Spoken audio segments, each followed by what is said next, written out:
Yo, yo, what's up, y'all? Welcome back to Okoye Knows Boxing. I'm back once again.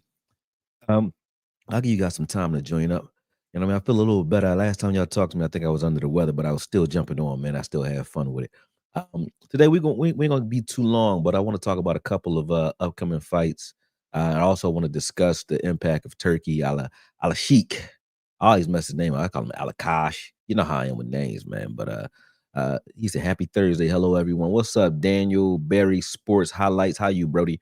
You know what I mean? It's really a thing, man. A lot of people I hear a lot of different opinions when it comes to Turkey and what he's doing. But first thing I'm going to talk about is a fight that's coming up on one of his cards. I think it's November, October 25th or November 25th. I got to check. But I'm bad with dates too. But Benavidez is fighting Yard.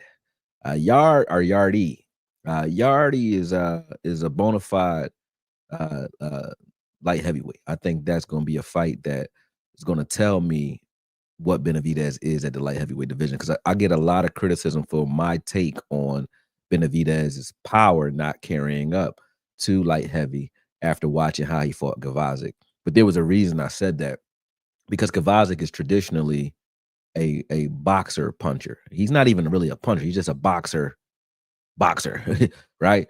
And he has some punch resistance, obviously, but when we watched guys who truly are in the light heavyweight division, like Beterbiev, fight him, you can see that Beterbiev's punches and punching power was able to affect Gavazic by the end of that fight, and he was able to get him out of here. Although Gavazic looked like the rounds that he wasn't getting clipped in, he was doing quite well.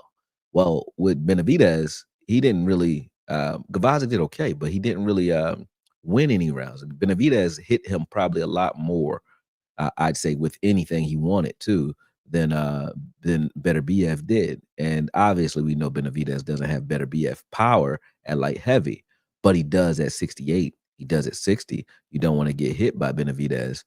Although he's never been like a one punch, quick twitch, knockout, explosive puncher, he's a Gatling gun. And when he hits you, you can tell that a lot of guys that he was fighting were worse for wear. People don't like the weight bully conversation, but Benavidez's frame is bigger or just as big as a Beterbiev. I think he's taller and bigger than Beterbiev. But he's able to, because of his lack of muscle mass, to shrink down to 168, 160, maybe even 154 at one point if he wanted to, right? So that allows him to have a power, a punch resistance advantage and a punching power advantage against guys who may be naturally walking around at 180, 175, who can get down to 168, 160, whereas he can walk around easily, cruiserweight, 200 pounds or more, even heavyweight, and get down freakishly to 168, right? He started off his career when he was, I think he's 12, not his career, but um, his boxing tutelage. He's probably 240 pounds, somewhere in there. He's a big kid. So just like Cotto was big too, and then just get down. Like he got his weight down. But anyway, when you look at the fight between him and Yard, I will give him, because of the criticism, I will give him an asterisk for the Gavazic fight. And I say, let's see what he does against Yard, because I like Yard. I liked what Yard did when I saw him against, I think, Beterbiev. I like Yard against Yard's just a guy that, to me, I think he fought Kovalev too. But Yard's a guy that, to me, he has everything you want in a fighter, but he's a lot like that Jean Pascal comparison I made before. He's a good boxer, a good fighter, should I say, not a good boxer, but a good fighter. But he's very heavy muscular, right? And he's explosive. He's a great athlete, but he tires out. So the things that he does in the first 8 rounds ain't what he does in the last 4. And he's been hit or miss when it comes to endurance. So I would be impressed if if Benavidez can come in there and take Yard to the yard. You know what I'm saying? So that'll be a good fight to watch, and it's on Riyadh season, which brings me to my main topic. Right, I'll talk about other fights that we have coming up too, but like Keith Thurman versus Fundora, I think that's Keith Thurman. I was looking at the picture that they took. Keith Thurman looked like, what the hell I signed up for, man? Because while he got his hands on, he had Buddy Naval. His belly button is above Thurman head. Like, boy, it's just Fendora's is a freak for 154. That's just weird that he can get down to that weight. He's another guy. Like, he's not a weight bully, but his frame He could easily carry his frame if you fed him and you give him a weight regimen. He could easily be a light heavyweight. Easily. He's just a big, wiry guy. But the fact that he's 6'6" and can get down to 154 is freakish. Like, where he must have no bone density. It's like, some people say they big boned it. He ain't. His bones is hollow. He probably float down the river, no problem, right? But anyway, that's gonna be a freak fight. But I'll get to that. But the main point that I wanted to discuss today, man, is our guy Turki Alalshikh, man. Um, Hold on a second. What's up? What's up, Sleazy? What's up, player? What's up, Paul? He said, I'm here for the class, huh? What's up, man? Yeah, the main thing I want to talk about is Turki Al-Sheikh and what he's gonna mean for boxing in the long run. Even though he fell ill, and he is ill a little bit, and he says, "Hey, that's the reason he has this passion to just make the best fights right now because he wants to see him while he's still here." He is a mortal man, right?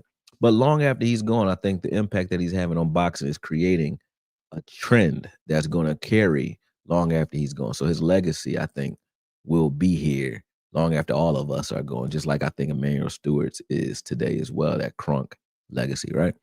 But the reason I speak to that is I'm a promoter here in Philly. A lot of people don't know that because I don't know what it is. Like the way I am, I don't promote a lot of things, even though I'm a promoter. I don't promote the things that I'm doing in different disciplines. Like if I'm talking about football, I don't usually bring up the boxing channel, and I probably should.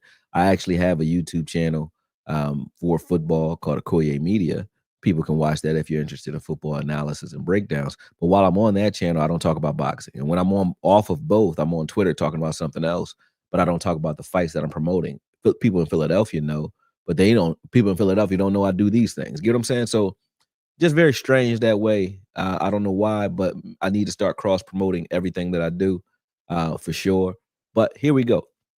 When you're looking at what I do in Philadelphia, I said I wanted to get into promoting because the business of boxing. I know other promoters might get upset when I say this, but just like I am with content, I really don't care.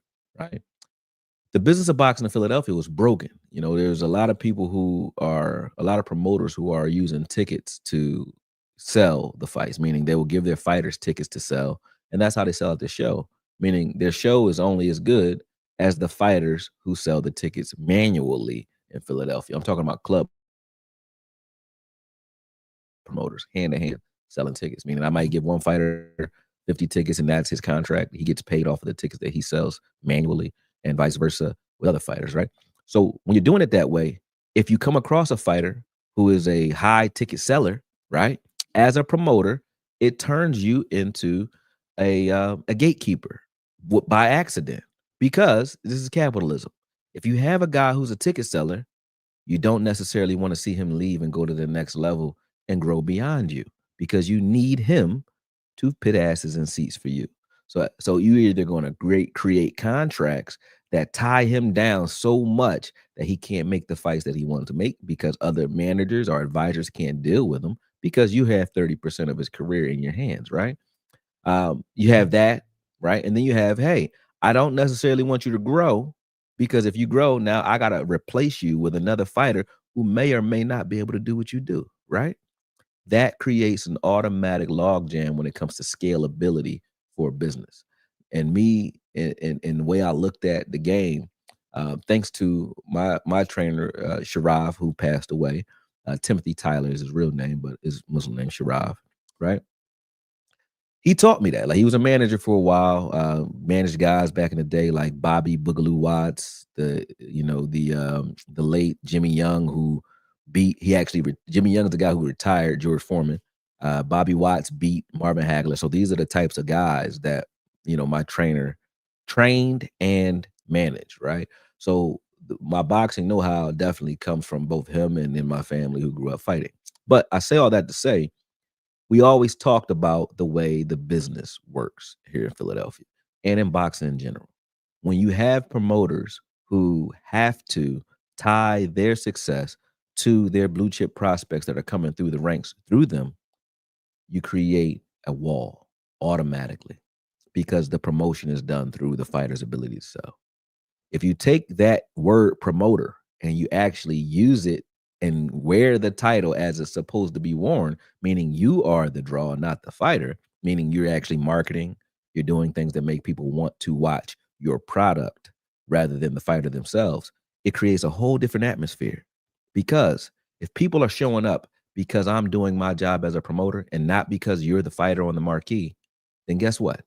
Once you grow beyond me, I can continue to make business and make money when you're gone, right? I can't do that if I'm hitching my wagon to you, right?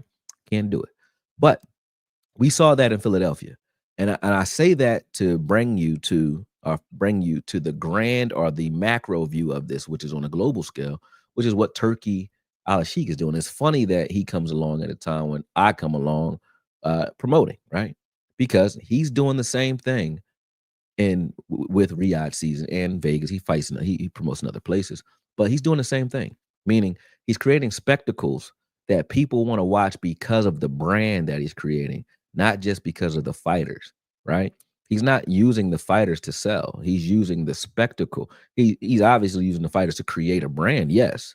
He's paying them handsomely. Yes. And sometimes even taking a loss to do it because he understands it's not about the fighters themselves. It's about continuously creating a consistent product that's going to create a brand to a point where right now people are talking about Riyadh season when they talk about boxing. They say Riyadh season. They're not saying Anthony Joshua season. You know what I'm saying? It's not Floyd Mayweather season. It ain't Crawford season. It's Riyadh season. He's creating something that is bigger than the fighters themselves. Meaning, once that product is fully established, which is still growing, but once it's fully established, you'll have a spectacle that allows the fighters to grow by just sheer means of your own demographic, not the demographic they're bringing to you, but the one that you already have cultivated. Now, when you bring that or couple that with their own demographic and their following, it only grows because when they bring their following to you, they leave with it. Plus, they leave with something, some of what you already had, right, and some of what you brought to the table. So now they have. It behooves a fighter to want to fight on your cards because they're going to get more visibility. It behooves a fighter who can't sell tickets to fight on your cards because now he's going to get that visibility. He doesn't have to sell tickets. So that means he can make a card that just means it's a compelling fight to be had, even though this guy can't sell one ticket. Nobody knows his name. He could be the Clubber Lane or the Damian Anderson of today, right? Can't sell one ticket. Doesn't matter. Why? Because he already has a built-in cultivated demographic that will watch whatever he does anyway, right? He just need good fights. When you base your business model that way, I can already tell you, it pisses a lot of people off. Number one, but in Turkey's case, it's a little different because the promoters all have to work together under him because he has an unlimited budget, which is great. I wish I had that, but it pisses a lot of promoters off because it creates an influencer marketing strategy, right, or style, where again, fighters will want to fight for you. Why? Because you're not hitting them with exclusive contracts where they're stuck with you. They can fight for you. They can go fight for somebody else. They can come back and fight for you, and it creates a relationship where we're doing good business. That the old boxing model disrespects and disregards the principles of good business. The principles of good business is every party, be a good middleman and make sure every party in the business transaction leaves happy as can be. That doesn't mean happy as hell, but happy as we all can be. That's what negotiation is. Hey, you get something, you're going to compromise on something, right? I'm compromising on something, but we're all going to leave as happy as we can be. Nobody's going to feel cheated here, right? You don't feel cheated when you do business with a Turkey Alalshikh. Why? He's going to pay you what you ask for. And all he's asking is that you come as your best and give your best, right? And it's the same. And now fighters want to come fight for a promoter like that. Why? Because they know they can come and do what they do best, get paid like they're supposed to get paid, but they can also leave and do whatever the hell they want to do after that, right? You can't do that when you have a promoter that's saying, hey, I don't want to say, but Bob Arum, Top Rank, he said, hey, you can't fight those guys over at PBC.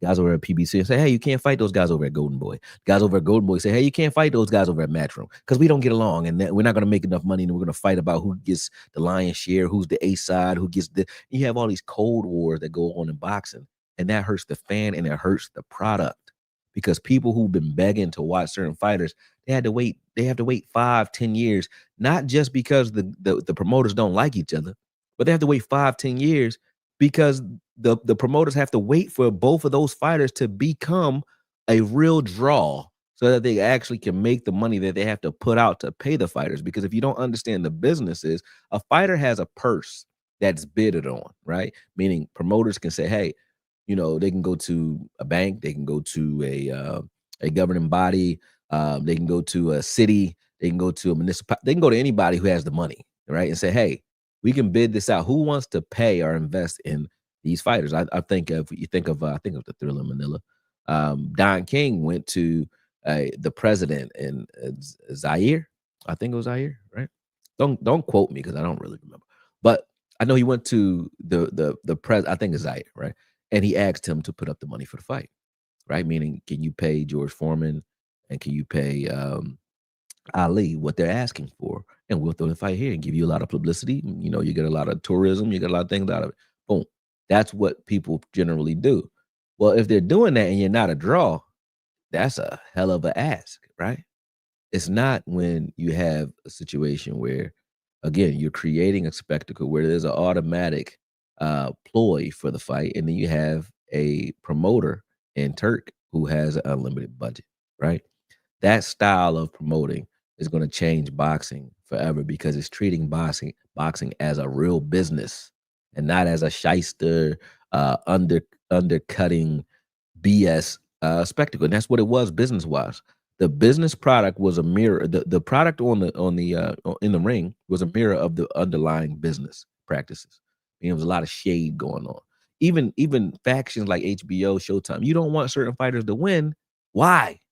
If you have, why Oscar De La Hoya used to always get crazy ass decisions because he is the face of your channel. If he's not a champion and he loses to a guy who just can fight better, I mean, like he loses to Ike Corte, right? Which was a close fight. But if he'd have lost to Ike Corte, what the hell are you gonna do with Ike Corte? I remember Joshua Cloudy. People were like, what are we gonna do with this guy? What do you do with the guys like Lucas Matisse or Marcos Maidana who beat your guys? That's like, remember Marcos Maidana beat Victor Ortiz? They're like, what the hell are we gonna do with Marcos Maidana? Yeah, he can fight, but he ain't filling no seats up. Oh, when Vernon Forrest, the late Vernon Forrest, he beat Shane Mosley. What the hell are we gonna do with Vernon Forrest? No disrespect to the dead, but what are we gonna do with that? You know what I'm saying? Like that's what was going on in boxing. So Turkey is changing the game, and he's changing the game in a major way because now it does not matter what your name is. You know what I'm saying? It doesn't matter who we are. Remember that? Bane. You know what I'm saying? It don't matter who we are. What matters is their mission and the vision that he has. And as I said, I look at myself as the micro version of him in the Philadelphia area, meaning I'm focused on just Philadelphia and promoting here. But he's doing what I'm doing globally. What I've done and what I've done here, just so you guys understand what I'm talking about. I started my promotional career last year, right? I threw a fight at the Met. It's a historic building here in Philadelphia. It was called Brave Hearts Knocking Out Violence. You can still find the fight on bxng.com. But it was on August 24th last year. I used influencer marketing to sell the fight rather than the fighters themselves. So the Grandy twins were on that card. Bryant Jennings was on that card and several others from Philadelphia.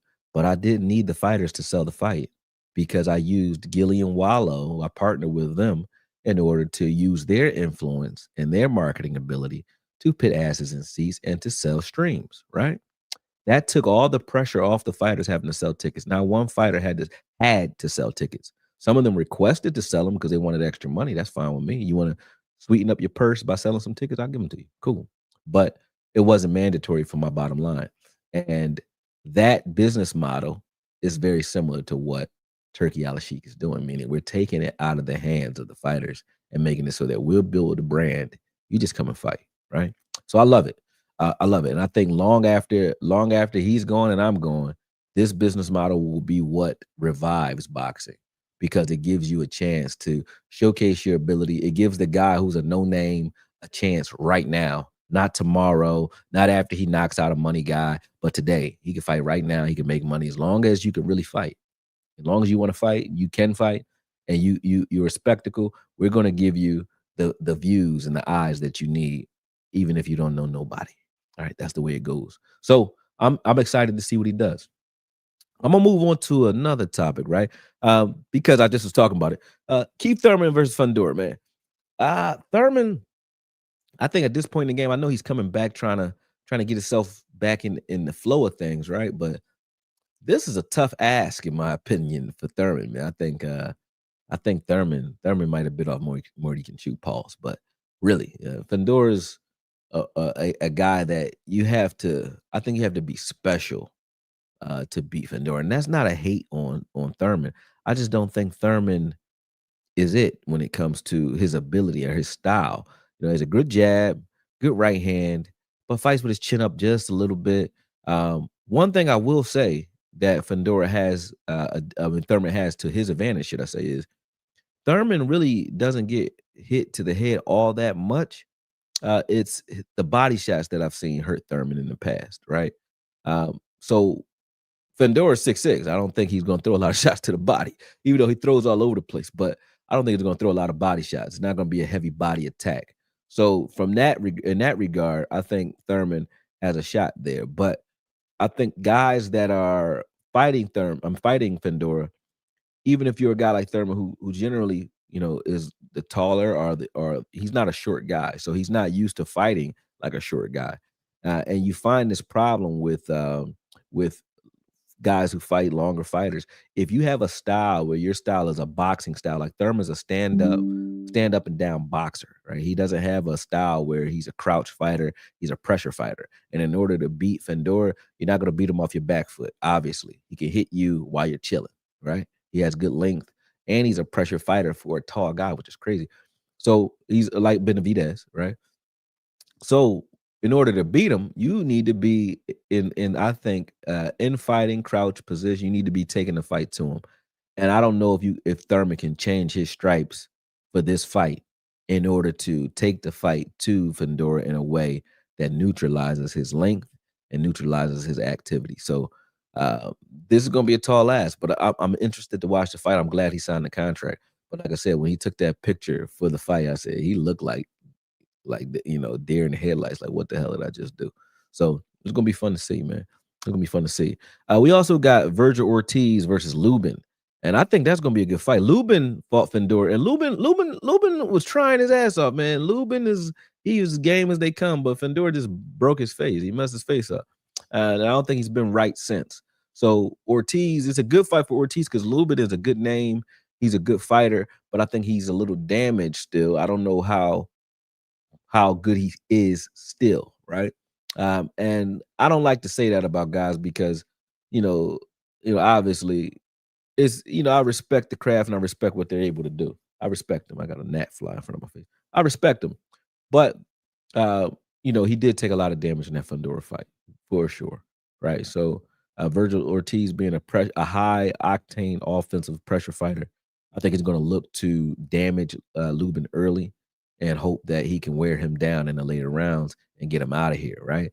Lubin, he's going to try to let the fight come to him, but I think in the beginning of that fight, in order to get your respect from Ortiz, he's going to have to he's going to have to stand and deliver earlier than he usually would. And the reason being is he has to let he has to let Ortiz know that I'm here and that I'm game and that you can't just walk me down and play with me, right?